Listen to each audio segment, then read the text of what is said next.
Malien an ka foli ani tanuni bɛ aw bɛɛ lajɛlen ye. Bi an nisɔndiyalen don kosɛbɛ ka an grand frère ba k'ale reçoit an ka plateau sanfɛ. Aw bɛɛ lajɛlen bɛ a dɔn journaliste analyste Seydou Oumar Traoré. N'a fɔra ko Seydou Oumar Traoré n b'a ye fasodenw bɛ nisɔndiya daminɛ. U b'a fɔ k'a fɔ ko armée exploit min kɛ kunu k'an bɛna kuma o de kan. Malien bi ta a thème ka ca kosɛbɛ. An b'a fɛ ka an da don semaine actualité bɛɛ lajɛlen na. Nka sani an ka kuma di an ka invité ma n b'a fɔ aw ye an accompagnélen don ni n balimamuso ye Awa Dunbiya ni aw bɛɛ lajɛlen b'a dɔn Eva. Bi an bɛna kɛ maa fila ye, maa fila ka question tɛnku an ka invité la an kɔrɔkɛ la Seydou Oumar Traoré ni aw caman b'a dɔn ni ko Seydou bamanan Seydou ou bien kɔrɔ a tɛ fɔ tan dɛ. Journaliste Seydou. A bɛɛ lajɛlen b'a dɔn ko journaliste Seydou. An yɛrɛ b'a dɔn ni a nana plateau sanfɛ an bɛ nisɔndiya kosɛbɛ. Aw kɛra maa caman ye kunun armée ka exploit kɛlen aw ye message ci ma sufɛ ko n ka jateminɛ ko ka grand frère wele n y'a fɔ aw ye ko a bɛna cun dɔɔni mais n ye vocal caman a ma kuma da la sɔgɔmada in na a nana ko an ka émission ye k'an ka a labɛn. Nka sani n ka kuma di ale ma n b'a fɔ aw ye bi ye septembre kalo tile 7 ye san 2022 ka an ka invité fɔ k'an ka sponsor bɛɛ lajɛlen fɔ Mali kɔnɔ ani Mali kɔkan. An ka sponsor fɔlɔ o ye Produit Gadani ale PDG ba ye Bama Dramera ye. Produit Gadani a bɛ sɔrɔ 711 boutique bɛɛ lajɛlen na. Ni Produit Gadani bɔra yen agence de voyage Al Omra an ka foli b'u ye. Iji ani Umra ka aw ɲuman ta ka aw ɲuman segin lakana kɔnɔna la Ala ta kɔfɛ a b'a fɔ ko agence de voyage Al Omra. Ni o bɔra ye boisson énergétique Iber an ka émission mana daminɛ an yɛrɛ bɛ boisson énergétique min ka force sɔrɔ ka émission daminɛ ni force min ye ka laban ni force min ye a sababu dɔ ye boisson énergétique Iber ye. Mouchoir douceur maw fana ye an ka sponsor ba dɔw ye k'a fɔ ko u y'a jateminɛ tuma dɔw la émission kɔnɔna la an bɛ wosi an kana wosi tuguni a ka ɲi mobili kɔnɔ a ka ɲi bureau kɔnɔ a ka ɲi awa sɔgɔnlaw la boisson Iber kɔfɛ an bɛ mouchoir douceur maw fana fɔ ka se super marché Abiba market cité des enfants yɔrɔ la ka bɔ ka a ɲɛsin station totalement tiɲɛkun ni an bɔra yɔrɔ la ABK solar i b'a fɔ panneau batterie lampadaire panneau min kɔlɔ ka gɛlɛn ka lithium yɛlɛma ka kɛ batterie ɲanama ye batterie min kɔlɔ ka gɛlɛn a se ka ca a bɛ se ka courant di même ni aw ka courant tigɛra i b'a fɔ ko ABK solar ni aw mago b'u la aw bɛ se k'u wele 79 11 73 16 ni an bɔra yɔrɔ la Ba Motor Mali. N'a fɔra ko Ba Motor Mali a hakili bɛ jigin fɛn kelen min na o ye entreprise ba ye entreprise min ka baara ye pièce fɛrɛ ye pièce jumɛn de don mobili jumɛnw de don remorque citerne ani awa blindé sɔrɔsiw ka mobili blindéw k'a fɔ sɔrɔsiw ye ko Ba Motor Mali ko an ma ni aw bɛ minɛn san olu bolo u bɛ réduction kɛ aw ye k'a sabu kɛ armée bɛ ka wulikajɔ min kɛ bi ni maa min mago bɛ Ba Motor Mali mɔgɔw la a bɛ se k'u wele 66 73 33 33 soit 78 93 33 33. Ni an bɔra ye an ka partenaire sir dɔ fana ye Ɲala Immobilier ka dugukolo san dugukolo min ni a jɛlen don a papier tɛ dɔwɛrɛ ye TF ni an b'a fɔ ma titre foncier ka sarali daminɛ san 1 san 2 fo ka taa se san 3 ma ko bɛɛ lajɛlen ka se ka siso sɔrɔ olu ka hamina ko tɛ dɔwɛrɛ ye bɛɛ lajɛlen bɛ se ka awa siso sɔrɔ cogoya min na Ɲala Immobilier ni aw mako b'u la aw bɛ se k'u wele 76 45 76 88 établissement Bati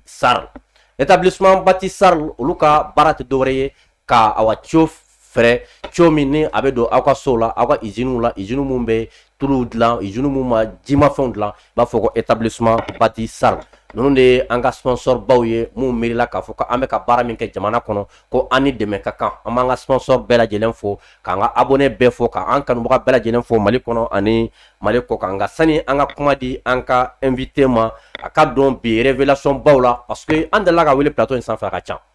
a n'aw n'a bɛ kumakan kelen min fɔ an ye a b'a fɔ k'a fɔ ko Gandi ko n ye min fɔ fɔlɔ min tun bɛ kɛ an ka armée la ko o banna pewu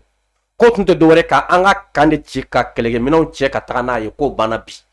alhamdulillah a y'a kuma fɔli a y'a daminɛ ni sisanni tɛ an tɛ dɔwɛrɛ dɔn an b'a ye k'a fɔ don o don armée bɛ ka monter en puissance don o don armée bɛ juguw ka kɛlɛkɛminɛnw de minɛw la ka na n'u ye o ye tare ye an bɛna an da don la nka sani an ka se ale ma fɔlɔ an bɛ taa an ka conseillers fan fɛ sɔɔni dɔrɔn an bɛ segin ka na don an ka émission préférée kɔnɔ espace de vérité n'o ye tiɲɛ kɛnɛ.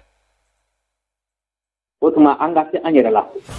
an tun bɛ farajiw ka mara kɔnɔ i balo kun ye mun ye i na kun ye mun ye école karamɔgɔ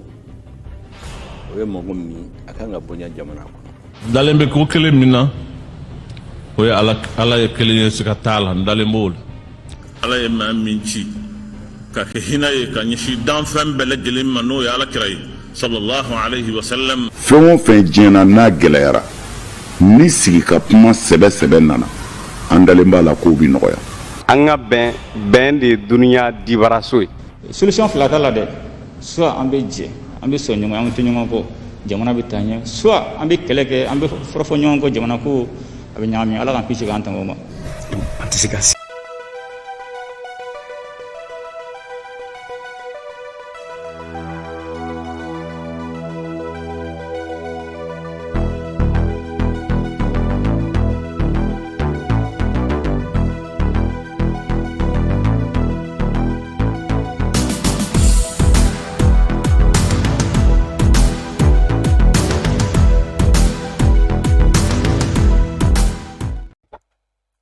Maliens a y'a bisimila ka émission préférée sanfɛ espace de vérité n'o ye tiɲɛ kɛnɛ nka sani ka kuma di awa n balimamuso ma n'o ye Awa Dunbiya ye Eva an balima mun bɛ bɔrɔ ni ale bɛ Bananba mara la u ka wele sera an ma k'a fɔ an ye k'an bɛ ka kunnafoni min di jamana kɔnɔ ko jamana kɔnɔdenw bɛ ka kunnafoni mɛn jamana marabagaw bɛ ka a mɛn ko nka dekun dɔ bɛ bɔrɔngaw dala bi o dekun tɛ dɔwɛrɛ ye k'u ka sila ko a gɛlɛyalen don samaya in na kosɛbɛ ko ka sabu kɛ ko pont min tun b'u bolo pont in a karilen don pont in karilen san mana na i bɛ mɛn sani ka se ka tɛmɛ ka sabu kɛ ji fanga ka bon kosɛbɛ a kɛra jamana marabagaw ye a kɛra mɔgɔ wɛrɛw fana ye ni maa min bɛ se ka an balimaw dɛmɛ mun sigiyɔrɔ bɛnnen don bɔrɔ ma ni a bɛ Bananba kɔfila la Bananba mara la juste ka se k'u dɛmɛ samiya kɔnɔna la u ka accès bɛ se ka nɔgɔya cogo min na k'u dɛmɛ ka pont in dilan an b'a fɔ aw bɛɛ ye aw ka se ka aw bisimila maa n'i b'a fɛ ka bɔrɔn pɔnko n'i b'a fɛ ka information siri sɔrɔ a la ka wuli ka jɔ kɛ ka se k'u dɛmɛ i bɛ se ka weleli kɛ numéro la numéro min ye 70 27 20 95 70 27 20 95 n'i ma se k'o sɔrɔ i bɛ se ka ne yɛrɛ wele n ka numéro la o ye 73 46 07 05 73 46 07 05 ka sabu kɛ an faw ni an baw min bɛ bɔrɔn bi dekun b'u kan samiya in na ji fanga ka bon tagani ka segin gɛlɛyalen don ka sabu kɛ pont tiɲɛni ye ni maa min kɛra maa ye k'a fɔ vraiment a se b'i ye ka se k'u dɛmɛ ni min sera ka kɛ an b'a fɔ ala k'i sara a baraji la an balimaw a y'a bisimila ko kura émission bɛna daminɛ n y'a fɔ aw ye maa fila de bɛ plateau sanfɛ bi ka question poser an ka invité kun fɔlɔ ye ne yɛrɛ ye aw balimakɛ a n'aw denkɛ Mamadu Sidibe alias Gandi Malien ma filanan o ye Awa Dunbiya ye aw bɛɛ lajɛlen bɛ ale dɔn ni Eva ye an ka invité o ye Seydou Oumar Traoré maa caman b'a dɔn ni journaliste Seydou ne yɛrɛ b'a fɔ n ko n kɔrɔkɛ wagati caman kɔrɔkɛ min hakili bɛ a dɔgɔnin na an bɛ Bamakɔ bi an nisɔndiyalen an b'an yanba ka sabu kɛ grand frère ɲumanw bɛ an bolo Awa i ni ɲantuma Nse Gandi kori baasi t'i la somɔgɔw bɛ di tɔɔrɔ si yen nɔ folikan jumɛn de b'i bolo k'a lase an lamɛnbaga bɛɛ lajɛlen ma Mali kɔnɔ ani Mali kɔ kan d'accord ne bɛ foli lase an lajɛbaga bɛɛ lajɛlen ma Gandi Malien abonné bɛɛ lajɛlen maa o maa sɔgɔlen don anw na nin wagati in na Mali kɔnɔ fo ka taa se Mali kɔkanna ma an ka foli b'u bɛɛ lajɛlen ye kan an jukɔrɔma tintibagaw k'olu fɔ ko n'i y'a ye ko anw bɛna sigi plateau sanfɛ yan k'a fɔ ko an bɛ kunnafoni di f'a ka sɔrɔ maa de b'i kɔ min bɛ i lamɛn an kanubagaw ni minnu bɛ anw suit an tɛ se k'u fo ka se a dan na o folikan de bɛ ne bolo hali bi k'u ka to sɔgɔlen Gandi Malien TV kan merci beaucoup Awa an kanubagaw an lamɛnbagaw u bɛɛ lajɛlen tulo bɛ an na nin ye Eva ka foli ye k'a lase aw ma kɔrɔ Seydou Oumar Traoré i ni ɲantuma Gandi n b'i fo kɔri baasi t'i la ka Awa fo k'an filɛbagaw ni an lamɛnbagaw bɛɛ fo ka Ala fo ka Ala barika da Ala min ye bi yira n na Ala min ye kunnawolo masa ye an b'o Ala fo k'o barika da an bɛ tasibila kɛ ka ɲɛsin an ka sɔrɔdasiw ma minnu tora kɛlɛyɔrɔ la ka dugawu kɛ u denbayaw ye ani u kɔw n'u balimaw ye an bɛ foli kɛrɛnkɛrɛnnen ta ka di an ka sɔrɔdasiw ma yarɔ sisan ni san nana nɛnɛ de bɛ jigin siga t'a la tiɲɛ tɛ ya tiɲɛ don climatiseur tigiw ka clim faga oui nɛnɛ de bɛ jigin nɛnɛ de bɛ jigin mais e bɛ tasuma kin ou bɛ da tugu da la mɔgɔ minnu bɛ fiɲɛ na ye so tɛ foyi tɛ olu b'a kɛ cogo di Allahu akbar u ni foli ka kan donc ni san nana bɛɛ bɛ boli ka t'i ka so e ma ye san finnen kɔrɔ ou bien sanji daminɛ kuma kɔrɔ n'i jɔ circulation na u bɛ yɛlɛ i kan siga t'a la parce que bɛɛ de bɛ k'i ka so makɛ pour aller s'abriter ka t'u kun don suma la ou bien ka t'u kun don ji ɲɛ nka minnu bɛ kungo kɔnɔ dun so tɛ yen foyi tɛ yen kungokolo fanta banda cɛncɛn sanfɛ ale b'a kun don min cɛncɛn jukɔrɔ wa waati kelen na jugu bɛ se ka ne bi kan tuguni donc olu de bɛ sacrifice la joli dɔ ma k'u la min ɲɔgɔnna t'an na dɛ o joli ye A ni O plus ni O moins o ye joli kelen min bɛ la o de bɛ u la min bɛ ne na o b'o la mais munna u b'o kun anw bɛ boli ka taa suma la ka taa an kun na don anw bɛ boli ka taa san na don parce que o sɔnna k'u ni de di siga t'o la o ye engagement de siga t'o la donc sɔrɔdasi minnu y'o engagement n'o sacrifice kɛ pour que jamanaden tɔw ka lafiya Gandi olu de ka fisa n'an ye o parce que olu de bɛ ka sa k'anw ka kisi maa min bɛ ka sa e ka kisi e n'o ye kelen ye wa non aw tɛ kelen ye aw tɛ kelen ye aw tɛ se ka kɛ kelen ye fana polisikɛ min bɛ sigi e ka da la k'e garder pour que e ka kisi o ka fisa ni e ye o e n'o ye kelen ye wa ayi aw tɛ kelen ye lafgardi min bɛ sigi e ka da la k'e kisi o ka fisa ni e ye o siga t'o la dani e ka chauffeur kɛ min bɛ boli ne ye distance ni distance janw na i ka garde corps wala a ka fisa ni ye siga foyi t'a la parce que e tɛ se ka min kɛ a jɔlen bɛ yen n'o de ye tiɲɛ donc o minnu bɛ yen n'olu b'o jɔyɔrɔ la bi ni faamuyalibaliw hakili la k'olu de ye sous-hommes ye alors que olu de ye mɔgɔ fɔlɔw ye minnu kan ka taga waso kan ka kɛ ni minnu ye ne bɛ foli di olu de ma siga t'a la mɔgɔ filanan an bɛ minnu fɔ o ye maliden minnu bɛ kɔ kan parce que sɔrɔdasikɛ bɛ dekun na o bɛ cogo min na tɔgɔlankɛ bɛ dekun na a fɛnɛ taalen bɛ combat de la combat économique de don pour que kana faso jɔ an bɛ tɔgɔlankɛw fɔ k'olu waleɲuman dɔn jamanaden minnu bɛ yan minnu bɛ ka Mali tɛmɛ an b'u fɔ k'u waleɲuman dɔn Gandi minnu bɛ ka Mali kɛlɛ an b'olu fɛnɛ fɔ k'olu waleɲuman dɔn parce que anw sen b'olu kɔ la bi siga t'o la faso jugu an yɛlɛnnen don faso jugu kan bi an bɛ kɛ giri k'u nɔnsin giri u ye propagande nkalon da e ni ne la yan u ye nkalon tigɛ da e ni ne la yan k'anw bɛ atala ko la anw bɛ propagande la a dun bɛ cogo di bi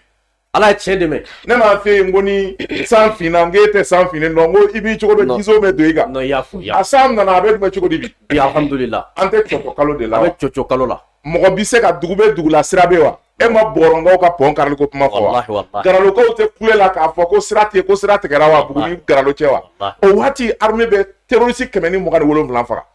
o kɔrɔ de ko e ni ne ye min fɔ yan kunun an ma nkalon tigɛ an ma propagande kɛ alhamdulillah seulement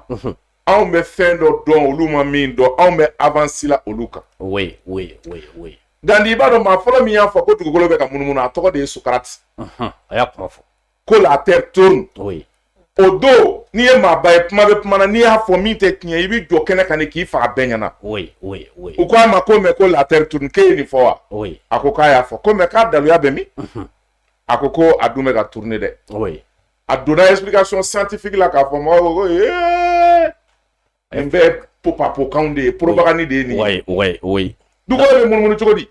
an ka da so da sini tun bɛ kɔrɔn fɛ an wulila dugu jɛlen k'a sɔrɔ a sini bɛ kɔrɔn fɛ a ma yɛlɛma mɔgɔw ka so ma taa tɔɔrɔ ɲɔgɔn na an sigilen don an ka dilan ma munumunu e ko la terre tourne k'o bɛ se ka kɛ cogo jumɛn na Gandi u y'a juger k'a ye nkalon tigɛ nkalon min n'a bɛ diɲɛ ban dɔnnikɛlaw ye u y'a juger k'a fɔ ko k'a faga condamné à mort wagati min u y'a condamné k'a fɔ k'o bɛ poison de d'a ma k'a faga u nana ka n'a ka jugement kɛ place publique kan k'a jɔ ko est ce que i ye kuma min fɔ i b'a nkalon tigɛ n'o kɛra an b'i bila a ko tiɲɛ na k'ale tɛ se k'a nkalon tigɛ ko parce que ko dugukolo in bɛ ka munumunu de Allahu akbar tiɲɛ u ko bon k'a ye pɔsɔni d'a ma a ye pɔsɔni min pɔsɔni min na ni bɛna bi a ni min dɔ o y'a ɲininka ko yala i ye kuma min fɔ i bɛ segin kɔ wa a ko et pourtant elle tourne Gandi a sara mais bi jɔnni ma sɔn a ma k'a fɔ la terre tourne hali fatɔ ni lakalatɔ ni naloma b'a dɔn ko la terre tourne bɛɛ sɔnna dalu in ma ko dalu jɛlen don o bɛ cogo min na ko n'a wagati o bɛ cogo min na anw bɛ kuma min fɔ a bɛ ten de quoi parce que Socrate ye min dɔn ka kɔn mɔgɔ tɔw ɲɛ ale ye fɛn dɔ ka kɔn mɔgɔ tɔw ɲɛ ka ko natɔ ye k'a lakali k'a kɔlɔsi kɛ k'a lakali minnu ma fɛn dɔn minnu ni fɛn t'u kunkolo la ala ma kunnaja d'olu ma ala ye kunnaja da anw ma olu bɛ se ka kɔn na wa o tɛ kɔn an na wagati bɛɛ propagande ko kuma de bɛ dalu o de la anw ko l'armée monte en puissance ko l'armée ne monte pas en puissance anw ko radar bɛ baara ko radar tɛ baara la anw ko Kaza nana ko Albatros nana u taara fɔ ko Tchèque don ko entraînement don a dun bɛ cogo di kungokɔnɔla fan bɛɛ ye hélico ye bi donc c'est pour que k'a yirila k'a fɔ an bɛ min fɔ yan anw tɛ maa ka baara la koyi an bɛ faso de ka baara la ni min y'a kɛ ka ɲɛ an b'o fɔ ni min y'a kɛ ka tiɲɛ an b'o fɔ parce que kɔ bɛ e la kɔ bɛ ne la oui moi quand même j'ai un avenir ne b'a dɔn avenir bɛ ne la wa ne b'o préparer donc ne ti nkalon tigɛ ka maa si dɛmɛ siga t'a la ne bi tiɲɛ de fɔ ni min ka ɲi ne b'o fɔ ni min ma ɲi ne b'o fɔ pian et si j'ai un défaut ni fiɲɛ dɔ bɛ ne la ko dɔ bɛ ne la ko ye ne fiɲɛ ye nka n'i mana kɛ diɲɛ mɔgɔ o mɔgɔ ye hali ne ye Poutine ye parce que ale de bɛ diɲɛ bɛ commandé bi hali ne ye Poutine ye ne bɛ ɲɛ jɔ i ɲɛna pian k'a f'i ye n ko nin man ɲi wa a ma sɔn j'ai cette force là kɔrɔ de valeur donc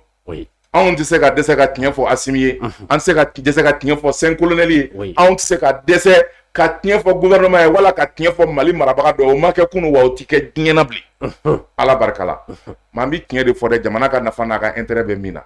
donc k'a jir'i la k'a fɔ nin ye ne donkan ye k'a fɔ n kunnawololen don n wasolen don Mali juguw kan ani Mali burujabaw kan Mali kɔnɔ ani Mali kɔ kan hali jamana wɛrɛ minnu bɛ ka Mali kɛlɛ n wasolen don o kan bi kɔrɔ an b'i fo ni ne kama jamana kɔnɔdenw ye kanu o ko an ma ko ni nana waati o waati k'i bɛ kuma min kan ko de tiɲɛ sɔrɔ ne wele waati min na kɔrɔ n yɛrɛ gasira kosɛbɛ o y'a sɔrɔ n bɛ ɲɛna ne bɛ taa 2 heures du matin ka soli ka wuli 5 heures ko dugu tilala k'a fɔ kɔrɔ ni heure comme ça sinon an bɛ émission kɛ n gasira mais kɔrɔ jamana kɔnɔden caman de wele kosɛbɛ mɔgɔw ye message ci ma ko nin ye ko cunen ye an bɔra ka force malienne ka awa communiquer ko i jija k'i ka kɔrɔ wele sinon ko dugu tilalen don kɔrɔ tun ma se ka da la ka fɔ an bɛ émission kɛ n b'a kɛ n b'a dɔn jamana kanu b'i la mais dɔ farala kan inchallah n b'a kɛ an balimaw nin ye an donkan ye an ka bi émission espace de vérité kɔnɔna la Eva an donkan nin ye o ye an ka bi thème joli de bɛ an bolo thème jumɛn ni jumɛn de bɛ yen bi an ni kɔrɔ bɛ na sigi ka baro kɛ thème min na D'accord, Gandi halisa ka foli di ma ka tila ka foli di anw ka invité ma a bɛ jamanadenw kunnafoni min kɛ bi thème belebele 4 de bɛ anw bolo ni an bɛna jɛ ka masala mun kan cɛ 4 bɛ aw diminen ninnu kɔrɔ bi dɛ kɔrɔ ma f'i ye ko wele cayara ni n'a ma kɛ thème 4 ye a ma ɲi dɛ d'accord o belebeleba 4 de b'an bolo an bɛna jɛ ka masala mun kan a bɛna kunnafoniya jɛlenw di an ma hali bi thème min kan o la bakuruba fɔlɔ o bɛ tali kɛ fɛn min kɔni ye Mali ale ni CEDEAO ni ɲɔgɔn cɛ an cɛ ɲɛnɛbɔ o ko bunakun kan ni o bɛ tali kɛ Nigérian olu ka jamana maraba kɔrɔ la ni o ye Goodluck Jonathan ni ale nana ni dɔgɔkun in kɔnɔna la anw ka jamana marabaw an'u ye ɲɔgɔn kuma ɲɔgɔnya ani an ka invité an bɛna jɛ ka kuma o kan ni an bɔra yen nɔ a filanan o bɛ tali kɛ fɛn min kɔni ye Ivoirien ka finitigilaka ma 49 min ni olu minɛlen bɛ an ka jamana kɔnɔ ni o bɛ t'i jɔ kalo 2 ɲɔgɔnna bɔɲɔgɔnko la muso 3 kun bɛ u cɛ la an ka jamana marabaw u y'o muso 3 ninnu bila k'u ka segin u bɔyɔrɔ la u ka jamana kɔnɔ ni o ye Côte d'Ivoire ye an bɛna an da don o fɛnɛ na k'o walawala mɔgɔw ye an ka thème sabanan o bɛ tali kɛ fɛn min kɔni ye Faransi jamana maraba ye ni o ye Emmanuel Macron ye ale kɔni y'a ɲini u ka mɔgɔw fɛ diplomatiw fɛ fo ka taa se u ka kunnafonidilaw ma ni o bɛ tali kɛ kɛrɛnkɛrɛnnenya la RFI TV5 fo ka taa se France 24 ma k'u banba kosɛbɛ bɔlɔlɔsiraw sanfɛ walasa u ka se ka Faransi ka laɲiniw ka olu sabati ka Faransi dɛmɛ ka a lagosibaw ni ka olu kɛlɛ bɔlɔlɔsiraw kan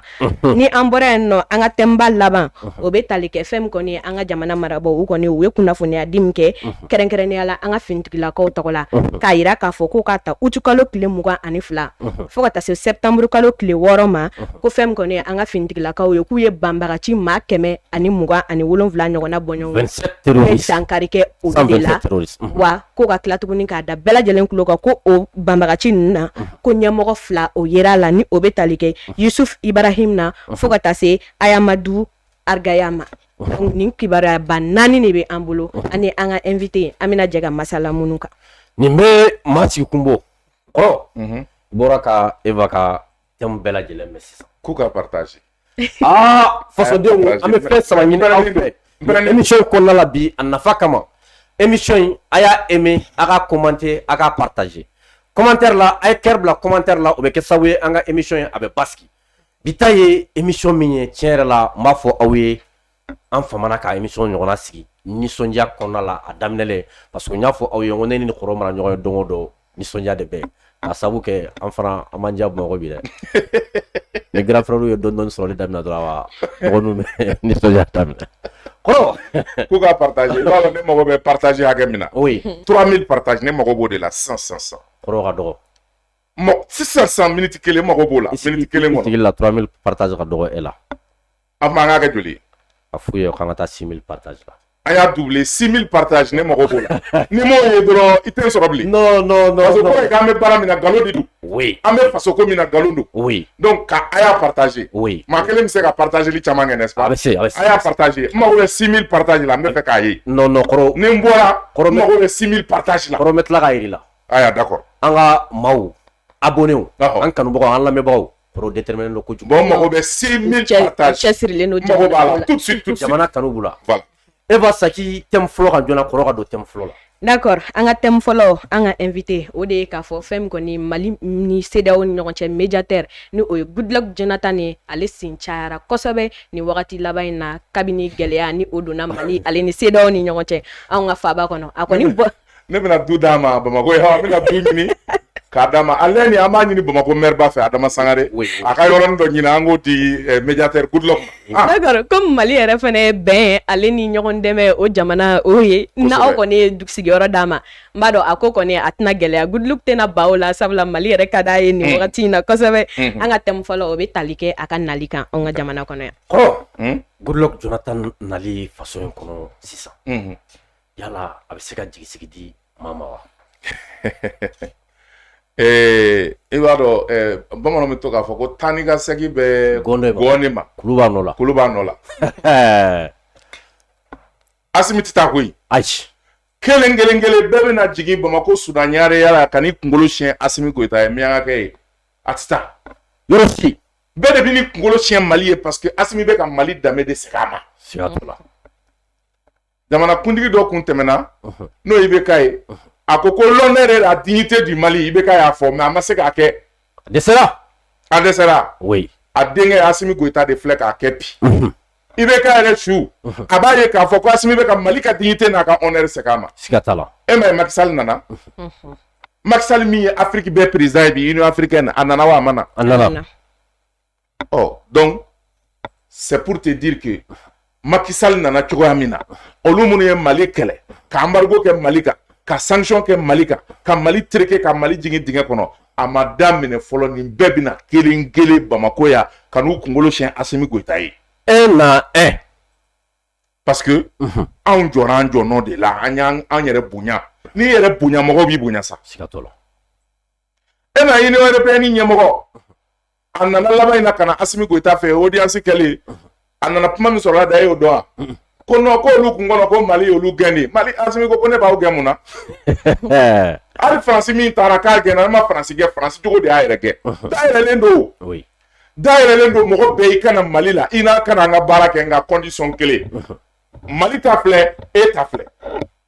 anw de b'an ta k'e sɔn e tɛ se k'i ta k'anw sɔn kana faso ka tila k'an sɔn a y'o tigɛ l'intérêt du Mali o tuma minnu b'a ko Mali isolé no nkalon kuma Mali ma isolé donc ni Goodluck Jonathan nana o cadre kɔnɔna na Port Yacine bɛ na jamana wɛrɛw bɛ na bɛɛ bɛ na Algérie bɛ mɔgɔ ci Mauritanie bɛ mɔgɔ ci Burkina yɛrɛ président Paul Henri Damiga Sanogo a ma na wa a nana Modi a nana est-ce que nin tun t'a bɔ ko fɔlɔ yɛrɛ dɛ a bɔ ko fɔlɔ c'est historique hein oui a nana Mali de la ça c'est un message oui parce que anw ka farafin président u bɔ ko fɔlɔ u bɛ taa Faransi de oui mais ale ka Faransi ye Mali de ye parce que bi i b'a dɔn mun na a nana Mali la je vais te dire la raison ne bɛna a kun yɛrɛ f'i ye oui kun ye jumɛn la zone des trois frontières Mali Niger Burkina oui e b'a dɔn an ka sɔrɔsiw de bɛ ka yen sécuriser bi pour que Burkina ka lafiya parce que ni u kun y'an susu u bɛ boli ka taa Burkina ni Burkina y'u susu u bɛ boli ka na Mali la mais bi in na zone des trois frontières Burkina Mondoro e bɛ mankan min bila yan ayi mankan dara parce que ni Burkina y'u susu u tɛ se ka na Mali la anw b'u susu wa anw bɛ taa fɔ Burkina territoire kan ka Burkina dɛmɛ Madugu ninnu yɔrɔ ninnu na k'u susu k'u su saba ka t'u di Damiba ma voilà pourquoi il respecte Assimi Goïta kɔrɔ nin de tiɲɛ e t'o kalama ça c'est un secret militaire n'o de ye révélé kɔrɔ nin de tiɲɛ ni ye Damiba nalen Assimi Goïta fɛ a nana remercier de parce que e ma ye mankan sumana u fɛ yan a sumana kosɛbɛ dɔw ko Blaise taara ko de don o tɛ dɛ oui parce que u ni bɛ yɔrɔ min u dagalen bɛ yɔrɔ min Mali armée de bɛ yen Mali armée de positionnelen bɛ yen Sadio kɛlen bɛ ka cɛw bila k'u jɔ ka Mali contrôler ka k'a ka Burkina contrôler ka Niger contrôler a bɛɛ n'u y'u kun bɔ Mali b'a to f'u ka surunya Mali la n'u surunyana Mali la an b'u susu depuis Mali frontière ligne kan n'u ye pala kelen kɛ ka jɔ frontière ligne kan dɔrɔn an b'a fɔ n ko bon sisan jo b'an bolo an b'a jigin u kan Donc bi au bara de Bessina. Voilà pourquoi le stratège ministre de la Défense a eu mis que Burkina avec au Niger hali Niger seranen do francien a willa kata Mauritanie. La Mauritanie et le Mali ont plus de 1400 km de frontières. Donc meta Mauritanie fait pour que de façon stratégique Mauritanie ka ira la ka armée ka capacité mouillé, ne ka armée ka bombolo. Donc amina kana appliquer Mauritanie fait Mali ni Mauritanie qui frontière ka yin fait sécuriser. Ministre ta kunde oui. O de kama Mauritanie u ye u ka sɔrɔsiw bɛɛ bɔ u ka gendarmerie min n'u bɛ waso n'o ye k'o bila démonstration na ministre de la défense k'a ye pour que a ka sɔn olu ye a ka sɔn n'u ka jɛ ka baara kɛ n'o ye patrouille mixte ye u ka jɛ k'o kɛ mais dɔwɛrɛ tɛ dɛ se de bɛ Mali ye bi Mali de bɛ na ani Mauritanie cɛ fɛnɛ lakanali daminɛ. Sadio jɔlen don ne m'a fɛ an bɛ kɛ G1 Sahel ye ne m'a fɛ yan G1 Sahel ne m'a fɛ yan yapo plateau kelen sanfɛ kɔrɔ. Oh, Mali filɛ ka Burkina sécuriser avec ka Mauritanie sécuriser avec ka ni Niger cɛ sécuriser oh mun tora foyi wɛrɛ tɛ yen bilen mun tora fɛn wɛrɛ tɛ yen. Donc ni Goodluck Jonathan nana o contexte kɔnɔ parce que Nigeria sirannen don a ka jamana n'o ye l'hégémonie la force nigériane Nigeria armée ka bonya n'a ka puissance o sirannen don Algérie sirannen don e b'a dɔn jamana saba bɛɛ bi Afrique de l'Ouest kɔnɔ minnu sirannen don Mali ɲɛ. Jamana jumɛn Nigeria Ghana olu jamana saba sirannen don a naaninan ye Alassane mais u ka siranw cogoya tɛ kelen ye. Algérie min bɛ yen ni o bɛ pays maghrébins fɛ Algérie fɛnɛ sirannen don voilà pourquoi de façon stratégique Algérie n'an bɛ ka jɛ. Nigeria ka sira ye mun ye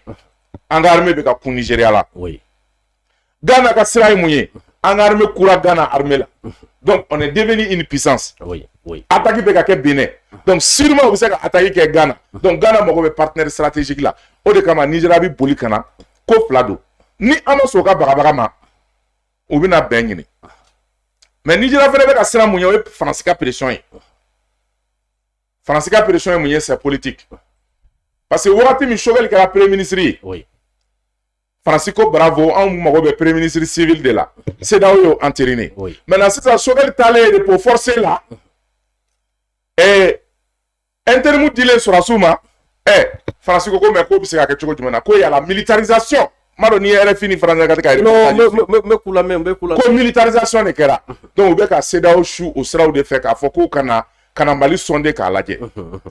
o bɛ cogo min na chronogramme min n'an bɛnn'a kan an yɛrɛ dama ni ɲɔgɔn cɛ Bamakɔ yan o mise en œuvre bɛ retard la ni kalo kelen k'o sababuya kɛ autorité indépendante de gestion des élections sigili ye donc u bɛ ka argument de ɲini argument min don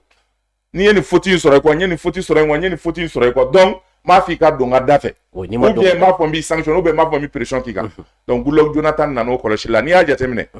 à chaque fois que Goodluck Jonathan nana ka taa n'a ma communiqué kɛ fɛn dɔ bɛ yen. Non siga t'o la. Est-ce qu'il a communiqué kɛ a kuma na wa a ma kuma. Dɔw ma ba nali kalama yɛrɛ. Donc fɛn dɔ de bɛ yen a ma min fɔ maliyɛnw ye n'o dogolen don. Mais anw y'a faamuya an bɛ continuer ni recherche ni analyse ye. Mais comme Assimi c'est un stratège a n'a ka jama u kɛlen don ka labɛn bɛɛ kɛ pour que janfa min n'a bɛ ka labɛn Mali kama an bɛ se ka janfa in kunbɛn ani Faransi ma tila kɛlɛ la dɛ ah non an ma tila hali bi embargo wɛrɛ bɛna kɛ o kɔrɔ kana nin fɔ dɛ mais ani Faransi bɛna gɛn ka bɔ Europe sisan u ma gɛn ka bɔ u ka jamana u ka intérêt bɛ yɔrɔ min fitini ma mais u kɔrɔ gannen don bi taa tu la n'anw fɛ n'a tɛ o donc anw minɛ a kana an bɛna taa an da ka sunɔgɔ dɛ an ma tila ɲɔgɔn na an ma tila ɲɔgɔn na an bɛna dɔ de fara kɛlɛ kan parce que an ye Faransi gɛn militairement an m'a gɛn diplomatiquement an m'a gɛn politiquement ambassade bɛ yan o u ka ambassade baarakɛlaw bɛ yan an ye ambassadeur gɛn mais diplomatie t'a nɔ la yan a b'a nɔ la Union européenne tɛ yan c'est la France donc ça veut dire que baara tɔ de b'an bolo MINUSMA fana bɛ yen MINUSMA fana bɛ yen c'est la France encore donc baara de b'an bolo an kan k'o baara de continuer pour que an bɛ se k'an ka victoire sɔrɔ cogoya min na maintenant Goodluck ka nali i kan ka min faamuya la o ye nin de ye aujourd'hui Choguel tagalen kɔfɛ repos forcé la n tɛna o walawala mɔgɔw ye parce que hakilima bɛɛ y'o faamuya ka ban o banna a y'an tila an y'o faamu voilà o faamuyala ka ban et puis min y'o pressé ka yɔrɔ dɔ fɔ ye jamana m'a bila repos forcé la dɛ Ala de y'a bila repos forcé la parce que n'i man kɛnɛ kɔni o ye Ala ka repos de ye c'est forcé o tɛ diyagoya mɔgɔ min bɛ repos forcé la n'i ko diyagoya i k'o sama ka n'o bila activité la i t'o tigi nin ye o e y'a jugu de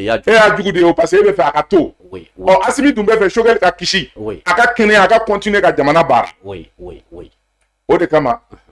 A bɛ repos min na bi n'o ye Ala ka repos ye, repos forcé ye. Assimi ko an k'a to repos la yan, a ka lafiya. N'a lafiyara Mali bɛ yan, Mali tɛ taa yɔrɔ la. Mais san'o cɛ,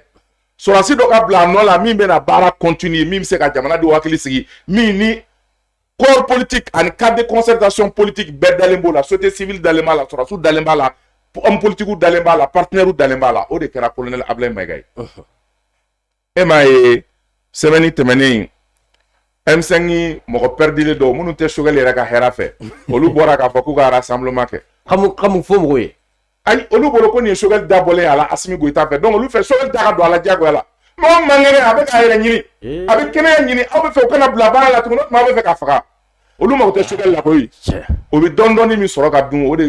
de bilalen don en danger. U tɛ sabali tan sa kɔrɔ. Kɔngɔ de bɛ fɛ ka u minɛ. Donc u bɛ ka bɔ ka kule, mais n'u bɔra. Oui. Ni Ala n'a kɛra cɛ n'u bɔra, u b'an sɔrɔ a ɲɛfɛ. On va marcher sur eux. Aw tɛ bɔ bilen. An bɛ trɛnder u kɔ la i b'a fɔ namasafara. N'u bɔra u b'an dafalen sɔrɔ yen. U bɛ maliyɛnw déterminer sɔrɔ yen. Ayi non, boli banna pewu. Ka bɔ ka mun fɔ. Don min Choguel bɛ Assimi Goïta bɛ colonel Ablaye Maiga nommé, se tun t'a ye o don ka Choguel ka décret abrogé wa? A tun bɛ se. A y'a abrogé wa? Ayi. Hali n'a ka d'a bi, a bɛ se ka kɛ bi. Mais qu'on se respecte là. Oui, oui, oui, oui. Donc o kuma misɛnnin minnu fana bɛ yen, ni mɔgɔ dɔw fana bɛ k'o kuma juguba k'a don CEDEAO kulo la, CEDEAO bɛ fɛ ka ni i fasa ja k'a fɔ ko bon premier ministre kɛra militaire ye. Mɔgɔ min fɔ intérim. Donc o questionnement ninnu, nin bɛɛ de Goodluck Jonathan nakun ye, a bɛ ka i bolo kɛ tan quoi. Oui. I y'a ye wa? Ka défaut jira quoi. Oui, oui. Pour que ka sɔn sɔrɔ, ka prétexte sɔrɔ ka taa. Oui. Mais anw labɛnnen don. Oui, oui. O de kama. Oui. An ye gɛlɛman kɛ ka ban. O de kama Assimi ye ani Guinée cɛ sira san k'o jɛ. Bi Macky Sall bɛ deli la, a tɛ sɔn hali n'u ko bɛ embargo wɛrɛ kɛ, a bɛ dayɛlɛ. Ministre de la Défense taalen Mauritanie. Ani Mauritanie faamaw kumana pour que Mali ni Mauritanie cɛ port sira fana bɛ se ka san ka jɛ cogoya min na. Le Mali est un pays stratège, on est paré à toutes les éventualités. An pɛrɛnnen don a bɛɛ kama. A mana bɔ da o da fɛ, o de y'o ye. Donc n'i ye ɲininka Goodluck Jonathan ka nali la, n bɛ se ka min f'i ye fɔlɔ o y'o ye. Et je suis en avance. Kɔrɔ de valeur. Kɔrɔ nin de diya ye. Parce que i b'a dɔn n'i ye min ye ko tiɲɛ dɔrɔn, i b'a tiɲɛ fɔ. Ayi, ne b'o de fɔ. I tɛ munumunu kuma kɛrɛfɛ quoi. Ne b'o de fɔ. Eva, an ka thème filanan ye jumɛn ye? An ni Kɔrɔ bɛ se ka baro kɛ min na ka min ɲɛfɔ jamana kɔnɔdenw. D'accord, Gandi, an ka thème filanan o bɛ tali kɛ i n'a fɔ komi Ivoiriyɛnw ka finitigilaka ma 49 min n'u nana anw ka jamana kɔnɔ, ni anw ka jamana marabaaw y'a ye k'a fɔ ko u nali k'a ma kɛ jɛlenya ale ni tilennenya, a ma kɛ sariya kɔnɔ. O de kama ni an ka jamana marabaaw kɔni ni u ye nɔrɔ daw la ka u bila anw ka kasobonba o kɔnɔna na. Nka musolaka maa 3 ɲɔgɔnna bɔɲɔgɔnko o tun bɛ nin jɛkulu in camancɛ la ka kɛ ni quand même laɲiniw ye minnu y'a yira k'a fɔ ko Mali ale ni Côte d'Ivoire ni ɲɔgɔn cɛ ko an ye jamana ye ni sigiɲɔgɔnya o bɛ an ni ɲɔgɔn cɛ, ko fɔ ka bɛn o sabatili la an ka jamana marabaaw kɔni y'a laɲini musolaka maa 3 min ni o bɛ a la ka olu bila k'olu ka segin u bɔ dugu la. O bɛ di an ka thème filanan ye. Eva, sani Kɔrɔ bɛ ka ji min fɔlɔ komi e yɛrɛ muso ye, a fɔra ko musolaka 3 de bilara. E yɛrɛ bolo ni musolaka 3 bilali ka ninnu tɔ ye, est-ce que a ka ɲi? Si ne yɛrɛ kɔni bolo nin ye ko ɲɛnamaba de wa nin ma bali ne la, sabula jamana mara filɛ nin a tɛ dan politiquement dɔrɔn ma, f'i k'a ye k'a fɔ Ala yɛrɛ ye muso bonya wa hali diɲɛnatigɛ yɛrɛ fɛnɛ na muso ye fɛnba de. Donc anw ka jamana marabaaw u ka nin muso 3 ninnu bila ko u ka segin o bɔyɔrɔ la, o ma bali ne la, sabula n'i ko muso i ko jamana, n'i ko muso i ko du, n'i ko muso i ko kabila. C'est à dire k'a dan hali ni muso 3 ninnu dɔrɔn bilali ma, Ivoiriyɛnw hali n'u ma nin ma 40 ni 6 tɔ min tora, hali ni ma olu laɲini bilen, an bɛ se k'a fɔ ko u ka jamana hɔrɔnya ko o laseginna u ma, ala ni anw ka jamana marabaaw olu ka maabaya fɛ. Kɔrɔ, bɔra ka Eva ka kuma mɛn. N y'a mɛn. Ale kɔni ɲɛ t'a ye muso bɛ défend cogo min na. Awɔ. N'o nana kɛ mercenaires de don. Nka n'i b'a dɔn min ye fierté ye ko in na. Awɔ. Mali de kɛlen ka ninnu minɛ le 10 juillet. Mali bɔra ka communiqué kɛ télé la k'a ɲɛfɔ ko mercenaires don. Oui. Mali ma communiqué kɛ le 10 juillet dɛ. Oui. Mali nana communiqué kɛ tile 2 minɛlen kɔfɛ. Oui. Ka ɲɛɲini au temps kɔnɔ le Mali a espéré que minnu bɛ yen ni u ye ko in kɛ u bɛna kekuya ils vont prendre de l'avance u bɛna kekuya ko in na ka hakili ɲuman sɔrɔ ka segin kɔ ka Mali yafa ɲini ka bɛnkanw ɲini pour que ko in fura ka se ka sɔrɔ mais u m'a kɛ dɛ parce que u man kɛ Alassane kɔnɔ ko halisa Mali ma yɛlɛma de quoi il n'avait pas compris que le Mali a changé ko kow yɛlɛma oui sans délai u ko ka bila ko sans délai et sans condition k'u bila sisan kun kana k'a u bilali la ka fɔ ko Mali autorité ye min fɔ k'u ye nkalon tigɛ oui k'olu nana MINUSMA ka cadre kɔnɔ ko élément national de sécurité don k'u ka bila sans délai sans condition ko u tɛ manamana ko la dɛ ko u tɛ fɛ kɛlɛ ka don ni Mali cɛ de kɔrɔ u taara yɔrɔ jan u taara yɔrɔ jan koyi n'o taara yɔrɔ walahi ka haramu n'u b'a dɔn u t'a kɛ Mali fɛnɛ bɔra k'a fɔ ko dossier judiciarisera o dira Kiri ma ka saɲɛ ko gɛlɛya nka ni e bɛ k'a fɔ ko n'i y'a fɔ Zeni kelen oui n b'i da fara dɛ oui ne ko 2 3 4 5 6 7 8 9 taa i bɛ se ka mun kɛ o de kɛra Côte d'Ivoire la ka cɛkɔrɔba dɔnko ban pewu ka cɛkɔrɔba dɔnko ban oui Ala nana Alassane bila ni mun fana ye ale y'i jigi da Nations Unies min kan Nations Unies ye communiqué kɛ k'a fɔ k'u tɛ ninnu kalama k'u ka mɔgɔw tɛ an tɛ foyi kalama la an tɛ foyi kalama ko kɛra dɔnni dɔngɔma ye Faransi cɛ ka bɔ a kɔrɔ Nations Unies cɛ ka bɔ a kɔrɔ Union africaine cɛ ka bɔ a kɔrɔ CEDEAO a kumana CEDEAO fɛ CEDEAO ko k'i tɛ taa Assimi Goïta deli o tuma min na Assimi deli n'i m'a deli sisan n b'a deli sira jumɛn fɛ i bɛ mɔgɔ ɲini CEDEAO président na Assimi ni min ka di i bɛ taa ka t'i meleke o la o melekena in de kɛra sisan ka taa Togo président ɲini ni o ye Faure Gnassingbé Eyadema ye parce que ni hakili b'a la an ka embargo wagati ale de tun bɛ ka médiation kɛ tuguni Mali ni CEDEAO ni ɲɔgɔn cɛ fɔ CEDEAO jamanakuntigi dɔw y'a critiquer ko son attitude est isolatrice donc o don Mali y'a dɔn k'a fɔ ja Togo jamanakuntigi Faure Gnassingbé b'anw fɛ donc ko Assimi ni Faure Gnassingbé ka di i bɛ t'i meleke o la Alassane taara i meleke Faure de la Faure nana o médiation de la yan Assimi ko bɔ baasi tɛ comme u dira Kiri ma kaban an b'a to Kiri k'a ka baara kɛ ni Kiri y'a ka baara kɛ Kiri fɛnɛ kɔfɛ ne de chef suprême de la magistrature ye se dɔ bɛ ne ye o juge kɛlen k'i condamné k'a fɔ i bɛ faga sini sɔgɔma ne de bɛ se ka bigi ta k'a fɔ n ko taa i ka so i ka taa jisuma min siga t'o la foyi ti bɔ a la donc o hakilina min ni Assimi y'o fɔ Faure Gnassingbé Eyadema ye o de kɛra sababu ye an bɛ don min na i ko bi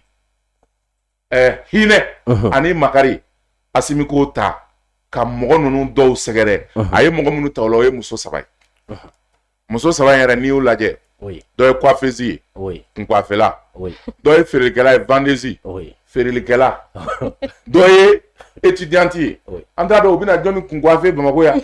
mun de b'u bolo ka feere marchandise jumɛn b'u bolo ka feere ale bɔlen ya kɔrɔ an t'o dɔn étudiante ninnu an t'o dɔn bon n'i y'u lajɛ sɔrɔsiya style foyi t'u la taamase foyi t'u la a taamase t'u kɔ o kɔni u y'u minɛ dɔrɔn ka sɔrɔsi fini d'u la ka barji bila kana k'u tɔgɔ kɛ lisi kan ka y'u bila ka na hali u taamatɔ ninnu ye jaba feerelaw de ye i y'a faamuya bɔkɛrɛw bɛɛ kalama Assimi ko komi aw tɛ sɔrɔsi ye aw nakun tɛ dɔwɛrɛ ye cuisinière de don cuisinière u bɛ tigɛ wɔrɔ ka di mercenaires ma a bɛ faamuya o ka tigɛ wɔrɔ ka tin ka tigɛ wɔrɔ ka d'u ma donc komi a y'u ka barokɛlaw ye an bɛ hinɛ aw la k'aw bila ka taa aw ka taa fɔlɔ e ma u bilalen selen san'u ka bila yɛrɛ fɔlɔ Assimi ye min kɛ i b'o dɔn wa a ko tribunal ma a y'a lajɛ n'u bɛ se ka bila a k'u bila n'a y'a dɔn u tɛ se ka bila a k'u bila tribunal y'u ka dossier lajɛ bon ninnu kɔni u ka audition kɔfɛ vraiment ninnu tɛ militaire yɛrɛ ye ninnu ye vendeuse de ye feerelikɛlaw de don olu nana dɔrɔn pour que ka mission diya muso 3 donc chefu ka mission diyalaw don donc a ye hinɛ u la a ka ninnu bila ka taa ninnu kɔni feerekɛlaw don donc u bilara tan cogoya de la mais Assimi ko tribunal kɛlen k'u bila a ti avion ta ka taa Côte d'Ivoire dɛ aw ti di Côte d'Ivoire ma dɛ a ye Faure Gnassingbé de wele k'aw di Ablaye Diop ma Ablaye Diop de y'u minɛ ka t'u di Faure Gnassingbé ma u filɛ nin ye a bɛ di e ka bonya de kama bonya bɛ Mande bonya ma segi bɛ Mande Faure Gnassingbé de ye u don avion kɔnɔ ka taa n'u ye Côte d'Ivoire ka bɔ Lomé ka taa n'u ye Côte d'Ivoire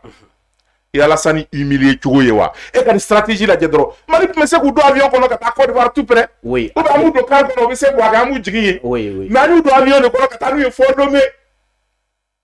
Fort Gnassingbé fɛ yen Fort Gnassingbé fɛ yen ka t'u tɛgɛ di Fort Gnassingbé ma mais mun fɛnɛ kɛra ye kɔrɔjaw mun Mali ye condition min poser pour que a ka mɔgɔ ninnu bila condition saba Alassane ye dafasa jalenya min kɛ ka cɛyakan min fɔ ko a ka segin a kɔ a k'a fɔ n filila n jo t'a la a ka tila k'i engagé k'a fɔ ko a ti ni ɲɔgɔnna wɛrɛ kɛ sabanan k'i engagé ka Mali ka souveraineté respecté Assimi Goïta ye nin saba dɔrɔn de f'a ye a ko k'a t'o kɛ nka bi a y'a kunkomi a bɛɛ la bi a sɔnna bɛɛ ma a ye a ma ministre ci dɛ a yɛrɛ ka directeur de cabinet min b'a yɛrɛ suit présidence la ni o ye Fidèle Sarasoro a ye o de ci ka taa engagement kala Ablaye Diop ye Togo a ko Nyangwe a ko je reconnais qu'il y a eu des manquements et des incompréhensions ko ye sariyaw sɔsɔ wa an mana faamuyali kɔnɔna na olu ko olu nana sariya kɔnɔna na k'u ye lettre ci Mali faamaw ma damagɛlɛ bɛɛ kɛ ka bɛɛ don fili la a ko je m'engage an b'a engagé Côte d'Ivoire s'engage ni a ɲɔgɔnna wɛrɛ bɛ kɛ o m'u sara Mali faamaw na Côte d'Ivoire s'engage ka Mali to yen an tɛ Mali déstabiliser an b'a ka souveraineté respecté Assimi ko voilà non o ye déclaration min k'a bɛ yen Bɛti ne ye nin de fɔ e ye le trois la ne ye nin dɔrɔn de fɛ yen e kɔni ko ne bɛ taa wa non a déclaration bɛ yen hali bi donc déclaration bɛ yen ils se sont engagés o kama Assimi ko bon n bɛ hinɛ feerelikɛla ninnu tigɛwɔrɔla ninnu barokɛla ninnu n b'olu bila ka taa olu ka taa so olu taara so olu kunbɛnyɔrɔ la Ala nana tiɲɛ wɛrɛ bange ye jumɛn ani jumɛn kɔrɔ olu kunbɛnnen kuma dilen olu ma yen Côte d'Ivoire ye i b'a dɔn olu ye mun fɔ wa u ko on est content qu'un ga famille, on est content qu'un ga patron, on est content nos amis qui sont là-bas là. On espère que Oubina en retrouver bientôt. Oubina Djangono. Oubina Djangono kumana koyi parce qu'on va réaliser que hali nina kilikanga. Oui. Surtout ni ɲɔgɔn cɛ. I ka chef i b'a fɔ ma cogo di i b'a fɔ ko mon patron wa. Non, faut ka diɲɛ wuli patron. N ko feerelikɛla de b'a fɔ mɔgɔ ma ko patron. Il faut si ton nom, il va faire nos amis wa. Non, aïe. Il va faire cogo jumɛn na? Compagnon. Mon compagnon t'a. Oui. Ou bien mon coéquipier. Oui. Mais ni ko les amis. Oui. Donc a faamuya na o. Jama feerelaw don. Min ma fɔ. Oui. O de y'u ye. U bi jama de feere, u nana jama feere de la pour que ka mission diya. I y'a faamuya? Oui. Donc an jɛnna o ma nin cogoya in de la k'u bila ka taa. Donc n'i ye ɲininka. Les trois dames là u bilara cogoya min na o ye nin de ye Assimi ko ko a b'a kɛ hinɛ yɛrɛ kama humanitaire kama. Oui. Hinɛ kama humanitaire kama. An ka président bɛ hinɛ. Hinɛ min fɛnɛ don kɔrɔ de b'a la dɛ parce que ni i kɛra mɔgɔ fɛnɛ ye min qui n'est pas un président stratège intelligent juru jagojugu si tɛ yɛrɛ de la a bɛ se i ka jamana fɛnɛ kan donc i bɛ juru yoba wagati dɔw la i bɛ juru kelen yoba ka juru tufa o de kama gesedala bɛ se ka gese kɛ fini a bɛ dɔ yoba a bɛ dɔ tufa a bɛ dɔ yoba a bɛ dɔ tandi a bɛ dɔ yoba a bɛ dɔ tufa a tɛ to bolo kelen na a tɛ to bolo kelen kan an bɛɛ ti jamana mara bɛ ten nin jamana mara i bɛ kɛ komi gesedala i sen fila bɛ baara la i bolo fila bɛ baara la i kunkolo bɛ baara la geseda ka jugu dɛ donc jamana mara bɛ ten donc Assimi le président stratège min ye Mali ka dignité n'a ka honneur d'a ma nin y'a ka décision ye anw b'a kɔ mɔgɔ 46 tɔ min tora walayi anw wasara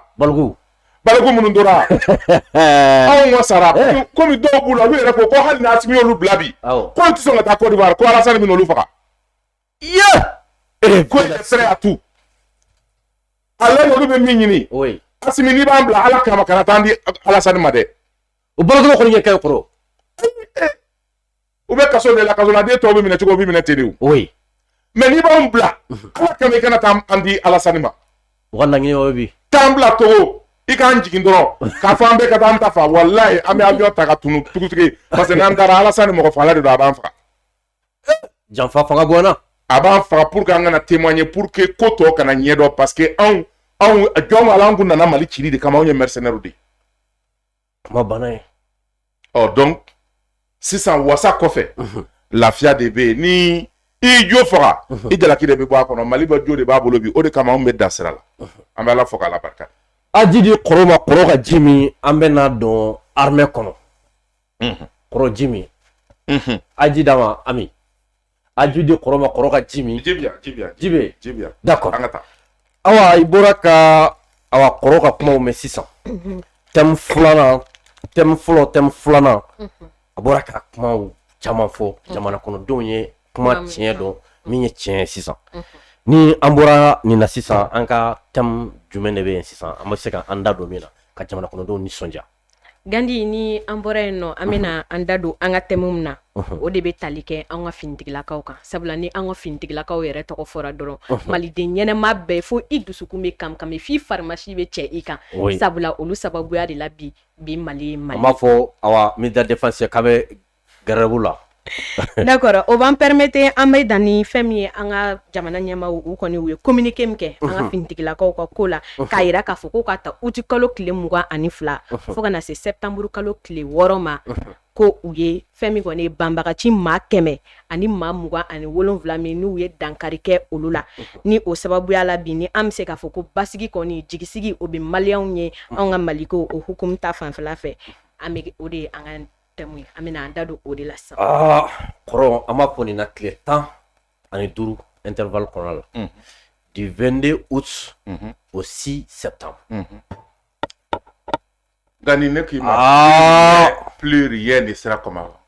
Kɔrɔ o ye bɔrɔndɔli kɛ koyi. O ye bɔrɔndɔli kɛ. Ca. Min bɛ se ka lakali o lakala min tɛ se ka lakali o tɛ se ka lakali n'o tɛ bɔrɔndɔli kɛra dɛ. Ka ko kɛ tile 15 kɔnɔ. Bɔrɔndɔli kɛra wagati la wagati min ni sanji bɛ ka surundu san tɛ wo yɛrɛ. Cɔcɔ ji bɛ ka woyo mɔgɔw falen don mɔgɔw bɛ yen falaw falen don ne yɛrɛ Moti yɛrɛ marabolo yɔrɔ dɔw bɛ yen buruku de bɛ yen dani buruku hali tilema fɛ i tɛ se ka taa yen kuma bɛ samiya ma ba fara ka walankata i ne ka sagi doni kile tuma dɔ la u b'u da ji ma hali taama dama bɔgɔ la aranjasi bɛ bala a bɛ bala i bɛ bolo kɛ ka sen kelen minɛ k'a tufa ka bɔ i bɛ kelen dɔ in minɛ k'a tufa ka bɔ ka taa. Ni miiri armée ma tuma dɔ kɔrɔ ji bɛ tiɲɛ kan. U y'o de kɛ terrain kan ka nin terroriste mɔgɔ 100 ani mɔgɔ 27 k'o faga k'o su toni kɔnɔ da. Su minnu taara ji fɛ su minnu tora tu kɔnɔ ni tɛgɛ ma se ka da o kan o ma compter dɛ u ɲɛ ye min ye u y'o de compter ka tila tuguni ka terroriste mɔgɔ 30 ɲɛnama minɛ o la tuguni ka tila ka na n'olu ye olu di gendarmerie nationale ma ani minɛn caman an'u ka kɛlɛkɛminɛnw n'u ka motow min détruira k'o détruire min jenina k'o jeni min minɛna k'o minɛ ani munition an'u ka armement ne ma fɛ n ko faransi taalen min filɛ nin ye n ko jamana in bɛna diya terroriste jigi de tigɛra koyi approvisionnement tigɛra renseignement tigɛra fɛn bɛɛ tigɛra u bɛ wonba de la u bolo de b'u kunbi wa Boni secteur la ka bɔ Boni ka na Douaza ka na Tonka ninnu na ka bɔ yen tuguni ka na Mopti marabolo la ka na Kona ultimatum de dira yen jeunesse ma parce que o ye jeune caman don fili la k'u don terrorisme wale la kalo kelen de b'u bolo u ka segin u kɔ telala u ka marifa bila u ka terrorisme wale bila ni kalo kelen tɛmɛna de rigueur armée bɛ cun ye e bɔra ni ɲɔgɔnna la armée ka ultimatum d'aw ma k'aw ka arme bila sanni ka ta parce que aw donnen don armée ko sa de mais information bɛ o la dɛ parce que ka t'u nɔfɛ k'u faga bi o de ka nɔgɔ ka t'u nɔfɛ dɔrɔn k'u faga bi o de ka nɔgɔ o de ka nɔgɔ bi armée bolo donc pour que o kana kɛ aw ka bɔ a la n'aw yɛrɛ ye o de ka fisa parce que u ye min kɛ u tɛ se k'o ɲɔgɔnna wɛrɛ de kɛ Mali la bilen ça c'est fini c'est terminé donc o ɲuman ye min ye an b'aw lasɔmi aw ka bɔ terrorisme wale la aw ka segin ka na tiɲɛ ma o kangari de taara d'aw ye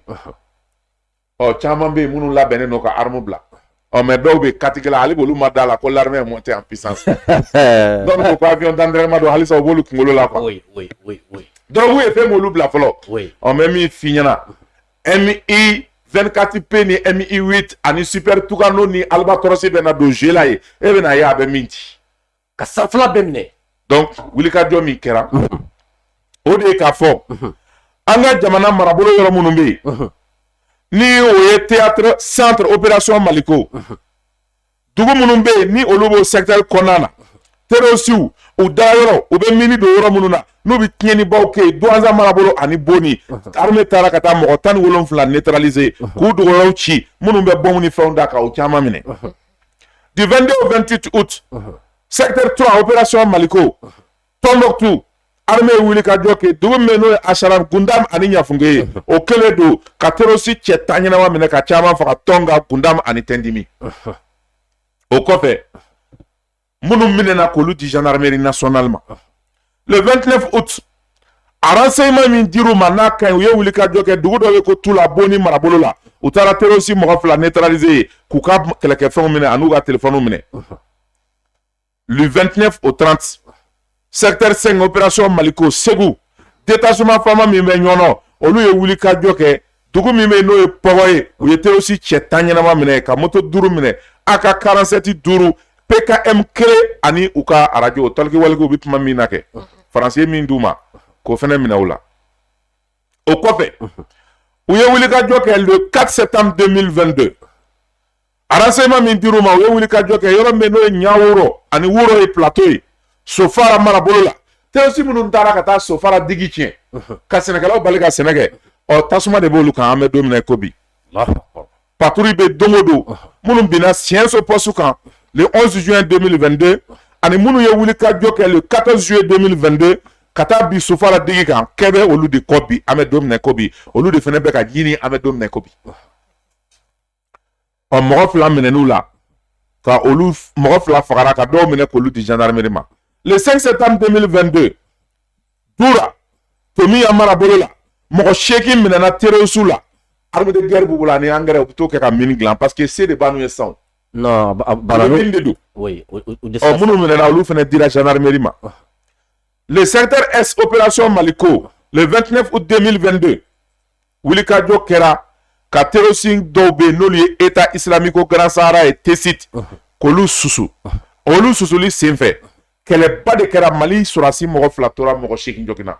mais yɔrɔ an ye mɔgɔ joli faga o la cɛ 44 terroriste la an y'olu de faga o bɛɛ la terroriste ma sɔmi o yɔrɔ in de la terroriste ŋana caman bɛ yen minnu tora kɛlɛ la yen terroriste ŋana caman de tora kɛlɛ la yen sabula munition caman bɛ yen min tun b'u bolo o tora yen dugu min n'o ye Lelehɔ ani TESIT olu marabolo la TESIT mɔgɔ min bɛ yen ni a tɔgɔ de Yusuf Ibrahim u ko a ma ko Marcus a bɛ wɔ Tin au nord ale de terroriste ŋanaba ye o neutralisera Amidu Argaya ale fɛnɛ neutralisera dugu min bɛ n'o ye Funi ye Ansongo cercle la Gao ale région na ninnu ye ŋanabaw de ye minnu bɛ état islamique Grand Sahara la armée minnu neutraliser k'u ka minɛnw minɛ ka tila k'aw ka bolifɛnw tiɲɛ le 30 août 2022 u ye frappe kɛ TESIT frappe juguyara kojugu o bilan tɛ fɔ le 30 août o kɔfɛ fɛnɛ u ye wuli ka jɔ kɛ le 30 août tuguni ka taa Gao yɔrɔ minnu bɛ yen ka taa olu mɔmɔ yen fɛnɛ u ye terroriste mɔgɔ 9 minɛ ka taa olu de gendarmerie nationale u y'u ɲɛnama de minɛ sisan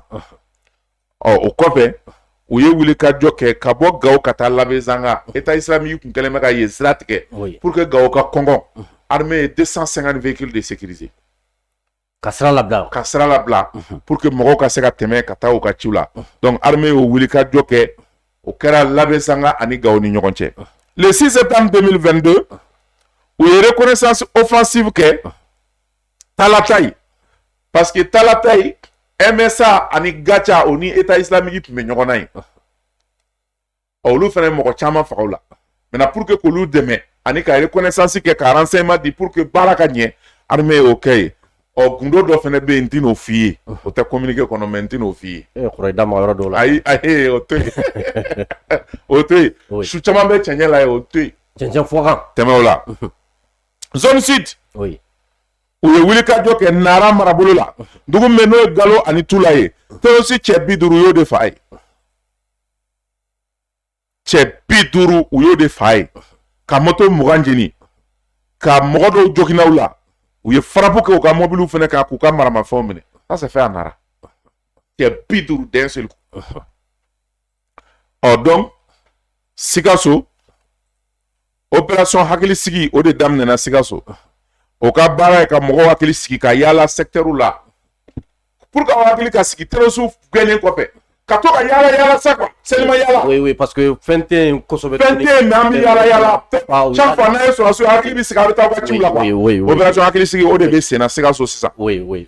Opération akili sigi depuis na ta Mali région Bella, c'est la nouvelle opération qui commence. Opération ni.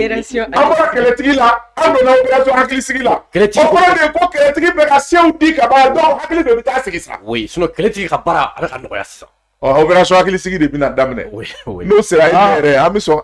entendement de sera ça. Entendement sera. Non, anga yo ça. Anga yes ça. Parce que nous faisons ya anyo.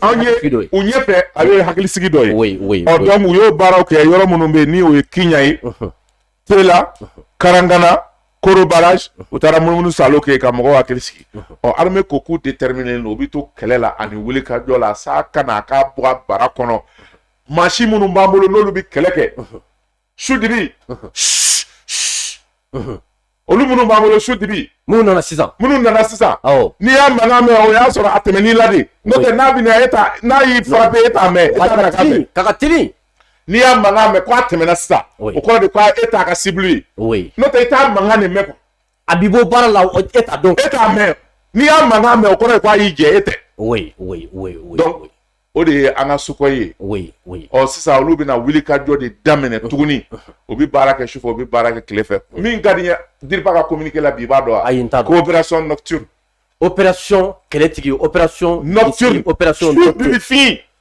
San bɛ kana a bɛ ka bara fara, san finnen don, fiɲɛba bɛ ka ci. Avion minnu bɛ se ka pan ka ji cɛ ci ka fiɲɛ cɛ ci ka taa jugu fara bɛ ka segin dibi la. Kɔrɔ nin b'a yira ko kɛlɛkɛminɛn kura mun nana sisan tiɲɛ yɛrɛ la hali n'u ma fɛn fɔ an ye an y'a faamu. Bon fɔlɔ an ka avion kun ye sɛ avion ni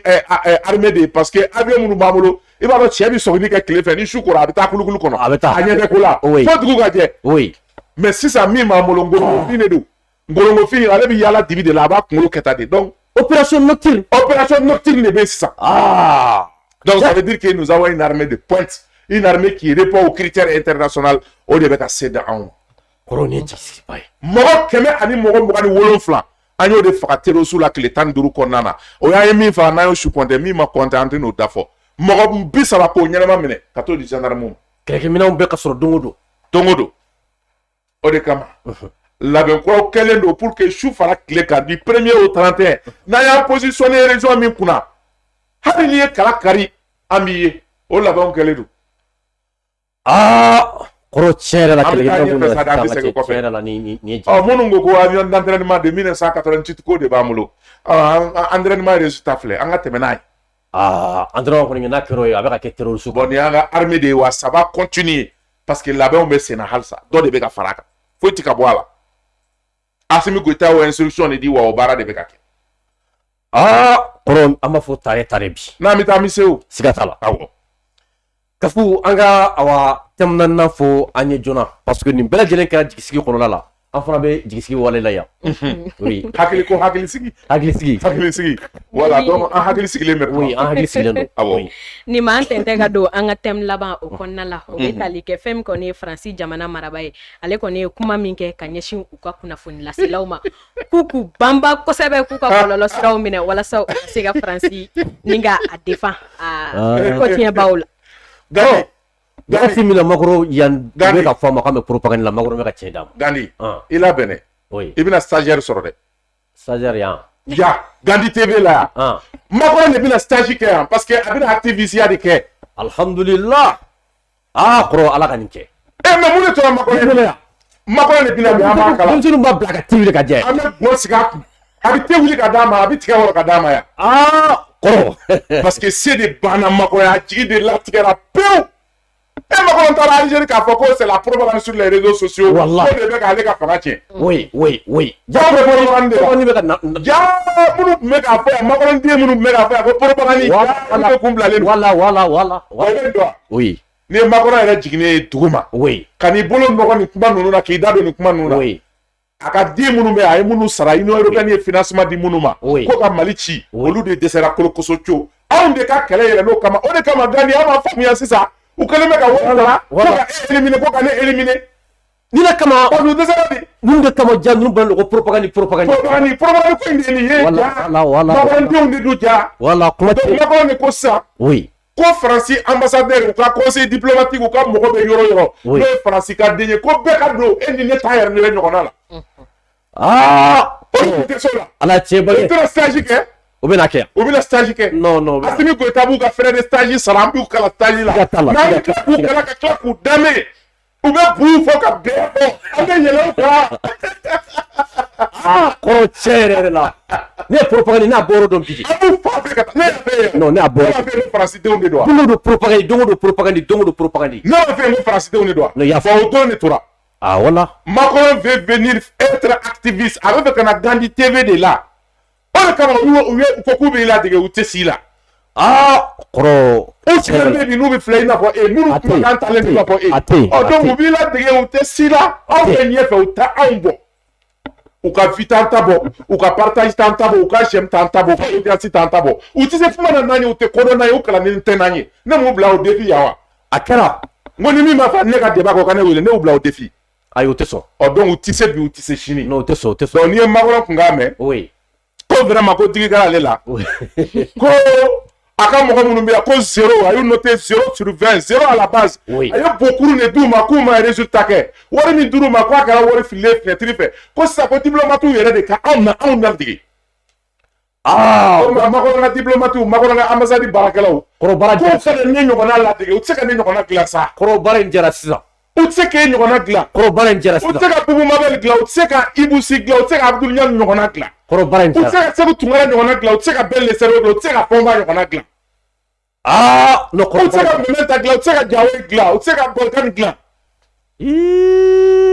a baden de bɛ cɛnganaw de bɛ Mali bolo fo ka taa se Sénégal Jobala ni Siko Jobala ni Siko Dani ni Jɛnɛ ninnu Dani ni Jɛnɛ ninnu u tɛ se k'olu ɲɔgɔnna dilan kɔrɔ réseau ka di bi non kɔrɔ réseau ka di bi Macron bɛ se wa non a tɛ se a tɛ se ka fɛn bɛɛ kala ka jamana wuli ka jɔ min y'a la juguman ye e b'a dɔn activiste minnu bɛ Europe oui ne yɛrɛ anw ye activiste ya ye olu la k'a kɛ ka tɛmɛ olu kan oui bi olu yɛrɛ bɛ ka wuli au lieu k'u ka wuli ka Macron dɛmɛ Afrique kan o tɛ dɛ olu bɛ ka wuli bi u bɛ ka Macron gosi k'u to Macron ka dugukolo kan ye k'a gosi ko Macron c'est un menteur c'est un imposteur ko a bɛ taa ka taa i ɲini Ukraine kɛlɛ la ko Ukraine ɲɛw ka fisa n'olu ka peuple ye wa Ukraine k'a bɛ taa Ukraine peuple dɛmɛ o tɔɔrɔ bɛ se olu ma courant bɛ tigɛ gazi bɛ tigɛ balo tɛ se ka sa foyi tɛ se ka sa Macron bɛ tila ka bɔ ka conférence de presse kɛ k'olu k'u yɛrɛ dege ampoule fagali ni clim fagali ni maɲumako ni ɲani na non ne bɛ dɔ faga yen an b'a fɔ n ko cohabitation wa e b'a dɔn min bɛ faransiya ko chauffage e y'o dɔn wa ayi parce que nɛnɛ de b'olu fɛ yen oui anw bɛ jɛ ka don so kelen kɔnɔ k'an sigi cogo min ka si oui parce que anw fɛ yan i b'a sɔrɔ kɔrɔkɛ ni dɔgɔnin ni fɛn a bɛɛ sogolilen bɛ so kelen kɔnɔ o tɛ cohabitation yan Macron ninnu fɛ yen sisan nɛnɛ bɔlen e b'i ka gazi faga parce que i tɛ se ka facture sara i bɛ t'i terikɛ fɛ yen ou bien a b'i ka denbaya cɛ ka t'i voisin fɛ yen a bɛ taa o ka gazi k'a la a b'aw kala sanni ka dugu jɛ ko chauffage il dit baara gɛlɛn o bolo dɛ ko voiturage oui e b'o dɔn wa ayi Bamako y'a bɛɛ t'i ka mobili kɔnɔ vun wa mɔgɔ kelen b'a ka mobili kɔnɔ o dabilara Faransi ani Europe tɛ a tɛ kɛ bilen ayi minnu ni minnu bɛ quartier kelen na aw bɛ taa jɔ point dɔ la mobili kelen bɛ na mɔgɔ kelen bɛ na n'a ka mobili aw bɛɛ bɛ don o kɔnɔ k'o datugu parce que essence tɛ se ka san o tɛ sotarama ye sotarama ye u bɛna don sotarama kɔnɔ sisan Faransi n'o bɔra i b'a dɔn min bɛ yan ayi ko mijotage ko mijotage i b'o dɔn wa n t'o dɔn dumuni bɛ tobi gazi de l'u fɛ yen lɔgɔ tɛ yen charbon tɛ yen e ka sogo ne ka jɛgɛ ani nin ka macaroni an bɛna an b'a bɛɛ kɛ daga kelen na k'a sigi fourneau kelen na an b'a lamaga n'a mɔna e b'i ta k'i ka minɛn kɔnɔ ka taa so ne bɛ n ta kɛ minɛn kɔnɔ ka taa so gazi gɛlɛyara fɛn bɛɛ gɛlɛyara Poutine ye gazi robinet datugu l'homme fort Bombardier o de fɔlen don bi Europe Allemands bɛ kule la Pologne bɛ kule la Faransi bɛ kule la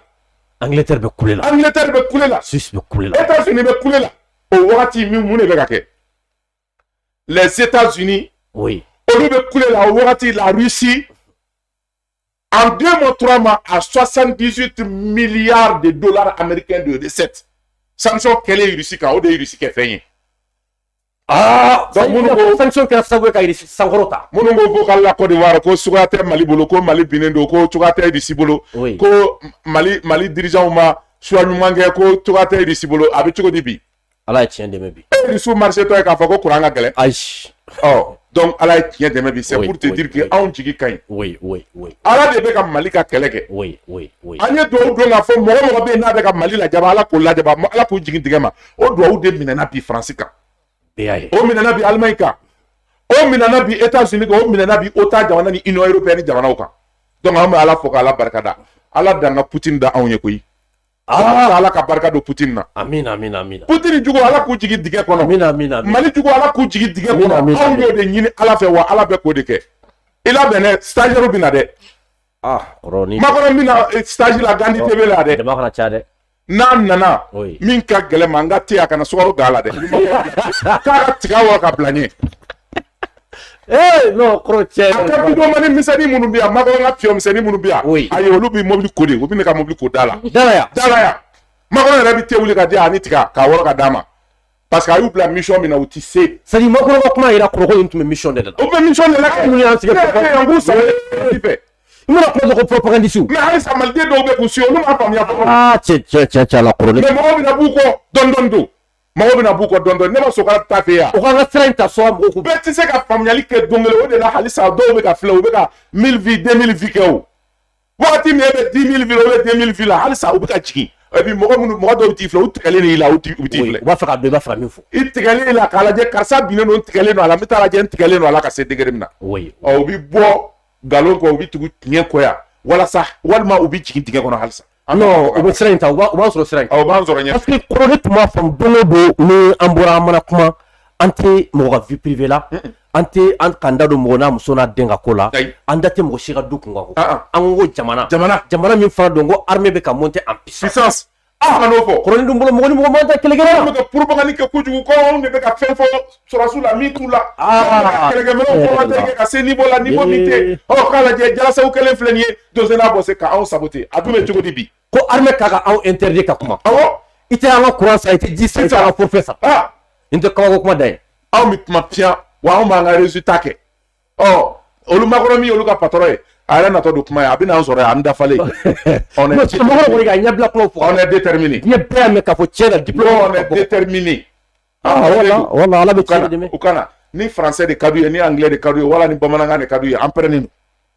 dans n'importe quelle langue u ti s'an na parce que tiɲɛ de bɛ anw bolo ala yɛrɛ tɛ sɔn ninnu ka tiɲɛ défendre man gɛlɛn koyi tiɲɛ défendre c'est très facile mais ni i bɛ nkalon défendre i bɛ ɲani de walahi i bɛ ɲani i bɛ ɲani i bɛ ɲani kɔrɔ ye ka kuma kuncɛ kuma min bɛ n bolo o ye foli ye k'a ɲini maliden minnu fɛ n'u dalen don ko in na an ka fara ɲɔgɔn kan an ka continuer minnu ma da la wallahi hali bi tubi ma datugu n dɔgɔnin bɛɛ le cerveau ko tubi ma datugu tubi ma datugu kana u ka tubi u ka fara mali kan an ka jɛ an ka mali dilan minnu b'a fɛ k'an papa ka Choguel ka ko kɛ argument ye parce que kɔngɔ bɛ fɛ k'olu minɛ k'u bɛ fara ɲɔgɔn kan ala kanu ci dɛ misila ala kanu ci dɛ ala ye fɛn dɔ kɛ Choguel ye a famana k'a kɛ mɔgɔ ye mali la premier ministre ka san kelen kɛ kabi bɛ ka tile i famana k'o ye dɛ n famana Choguel y'o kɛ il a fait plus de 14 mois wa hali bi a bɛ premier ministre ya la a ka degré ma abrogé a ma abrogé a bɛ premier ala yɛrɛ de ko min sen bɔ a la pendant un temps o tɛ maa nɔ ye dɛ o tɛ maa nɔ ye donc Choguel bɛ yɔrɔ min na a bɛ mali la bi a ka traitement bɛ ka kɛ convenablement a yɛrɛ ka famille n'a a kɛrɛfɛmɔgɔw y'a laɲini a ka kɛ cogo min a bɛ ka kɛ ten c'est pas Assimi qui décide c'est sa famille qui décide dɔw ko wagati dɔ sera sa ko Assimi Goïta ka bɔ ka kuma ko mali ka communiquer kɛ ko n'o tɛ ala k'a kisi ni fɛn Choguel sɔrɔ k'a bɛ fɔ ko transition nɔ don ni Assimi tɛ Choguel fɛ a bɛ kɛ tan wa a tɛ kɛ tan a bɛ si primature la non Assimi bɛ siran jɔnni ɲɛ Choguel ɲɛ wa Assimi ka bigi de bɛ ou bien emisɛnnin tɔ buruburuni min tora Assimi bɛ siran o ɲɛ wa Assimi y'i kɔgɔ da Choguel emisɛnnin kɔgɔ la k'a sɔrɔ a ka bon ni nin ye o jango a tɔ tolen ni mɔgɔ damadɔni ye mais an bɛ bɛn de kɔ an bɛ keleya de kɔ parce que mali ka kan maliden bɛɛ la maintenant n'u bɛ Assimi Goïta bɔ ka communiquer kɛ Choguel ka état kan an t'o kɛ o tɛ kɛ o ti kɛ parce que o ye siran de ye o tɛ sɔn ka bɔ o ye siran de ye u bɛ da groupe WhatsApp kuma Choguel bɛ bonya ni karama min kɔnɔ a n'o de ka kan parce que mɔgɔba de don a ye baara kɛ wa a ka baara nɔgɔyara ala fɛ mɔgɔ dɔ bilara nɔ na min bɛ intérim na an bɛ to k'an sigi k'o lajɛ an bɛ taa ala de ka da kɔngɔ sa min bɛ se ka ko su ni seli ni duwawu de ye Choguel ye mais k'a fɔ i bɛ pression kɛ Assimi ka obe pression ke transition obe pression ke jamana donga wallahi ni cɛw cɛ y'a kɛ an bɛ taama école la ko namasafara ya on est prêt et déterminé an bɛ taama école la ko namasafara personne ne va nous distraire de notre lutte maa si tɛ se k'an distraire u k'a kɔrɔbɔ sa u k'a kɔrɔbɔ wali wallahi u k'a kɔrɔbɔ an bɛ ɲɔgɔn sɔrɔ boulevard de l'indépendance la an bɛ taamu kɔ la i b'a fɔ namasafara u k'a kɔrɔbɔ dɔ kɛra sa dɔ kɛra wallahi dɔ kɛra Mali jɔli wagati de sera sa an bɛ Mali jɔ sa de an bɛ avancer de an bɛ Mali ko la ko bilikɛla ko minnu kɛra pour que n k'i ta sɔrɔ ka dun kɔngɔtɔw o banna dɛ baara de bɛ sen na sisan n'u bɛna an ka baara kɛ u ka na an ka baara kɛ o de kama ko tubi dayɛlɛlen don u bɛ se ka na an ka continuer ka baara kɛ personne ne compte Choguel an bɛ Mali ko de la wa Mali bɛ ka avancer kabi colonel Ablaye Mayiga nana mun de tun kan ka kɛ k'o ma kɛ mɔgɔ si tɛ se k'o fɔ o kɔtɛ baara kɛcogo yɛlɛmana dɔ farala Iriguer kan bana mɔgɔ minnu kun taara kɛ k'an ka primature fa Ablaye Mayiga ye furalandiya a y'o ta k'u balaye k'u bɛɛ fura ba joli b'a b'an kɔrɔ k'u fili ba joli b'a la ye cɛwililaw ni awa bana mɔgɔ kun kɛlen bɛ ka primature fa fura ka bɔ aw bɛ kɛ ka tila ka consigne di conseil des ministres a bɛ labɛn a labɛnni bɛ daminɛ conseil de cabinet chaque lundi à 8h Mali kɔnɔ kun tɛ baara kɛ ni 9h 10h tɛ o 8h o ye conseil ye ale yɛrɛ primature a bɛ bɛɛ convoqué ministre bɛɛ convoqué ka na i bɛ n'i ka compte rendu kɛ ça c'est très bien o ye 10h ye pour que 8h rectification minnu bɛ i b'o kɛ 10h ministre bɛɛ bɛ na i bɛ n'i ka compte rendu kɛ o dugujɛ o ye conseil des ministres ye i ni ka papier bɛ na ka ɲɛfɔli kɛ cɛ a retardataire la nalaba ninnu lundi ninnu fɛ minnu bɛ week-end bɛɛ kɛ kolokala ko la dugu bɛ jɛ o minɛ ma ka na 10h ça c'est terminé avec le colonel Ablaye Mayiga dɔɔni don jamana bɛ redresser tan ne wa an bɛ avancer tan ne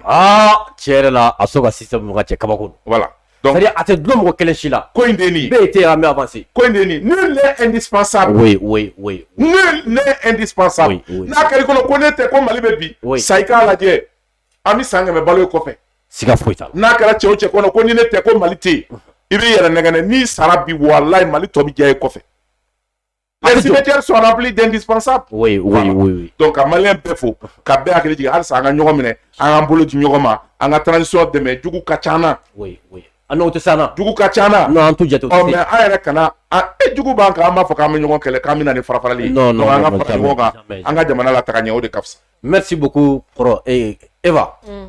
i ka kumakuncɛ kuma yan bi d'accord Gani an bɛ foli di an ka invité ma a ka walawalali kɛcogo ɲuman na an ka thèmes kan ka foli di an lajɛbagaw bɛɛ lajɛlen ma an ka abonnés bɛɛ lajɛlen ma k'a f'u ɲɛna k'u sɔgɔlen to hali bi Gani Malien TV la kunnafoni jɛlen a sanuma ka se ka jamana kɔnɔdenw labɔ fili la to dunkan jɛlen na a fɔ émission kelen o ye espace de vérité ye ne ka foli ni tanni bɛ an lajɛbaga bɛɛ lajɛlen ye Gani ka an jukɔrɔma tintibagaw k'olu fo ko minnu tɛ san sɔrɔ juru kɔ halisa ko an mago bɛ dɛmɛ la walasa ka se ka jamanadenw la kunnafoniya cogo min na Gani dɛmɛ a sugu ka ca ne sugu ka ca d'accord mais min wari ko to kɔrɔ ma quoi wari ko tɛ o tɛ ne ka foli kɛ wari tɛ kɔrɔ kun dɛ non ne yɛrɛ bɛ ka dɛmɛ ɲini ne b'a dɛmɛ non kɔrɔ bɛ tɛmɛ u kana ni wari u kana ni contrat ye u kana publicité bila kana ni contrat ye ayi aw bɛnna a bɛɛ la wari bɛ mana se aw kana na fɔ ɲɔgɔn kan yɔrɔ la Maliyɛnw an bɛ aw bɛɛ lajɛlen fo an b'a fɔ aw ye bi émission espace de vérité tun animé tun don Mamadu Sidibe ani Eva ye bi ka an kɔrɔkɛ wele Seydou Umar Traoré journaliste d'investigateur k'a fɔ ka a waleɲuman dɔn an mako mana sa a ma wagati o wagati a b'a ka baara de bila ka na jamana kɔnɔdenw kunnafoni sinon n y'a a wele sɔrɔ heure min tiɲɛ yɛrɛ la n yɛrɛ gasira dɔɔni ka sabu kɛ n ko bon n k'a cunna nin wagati na mais ka kaɲa ni jamana kɔnɔdenw ka laɲini an'u ka wele Seydou Umaru a ye min sɔrɔ k'a fɔ aw ye bi o ye nin ye an bɛ Ala deli Ala ka an bɛɛ sigi ɲɔgɔnna wɛrɛ ma wa salam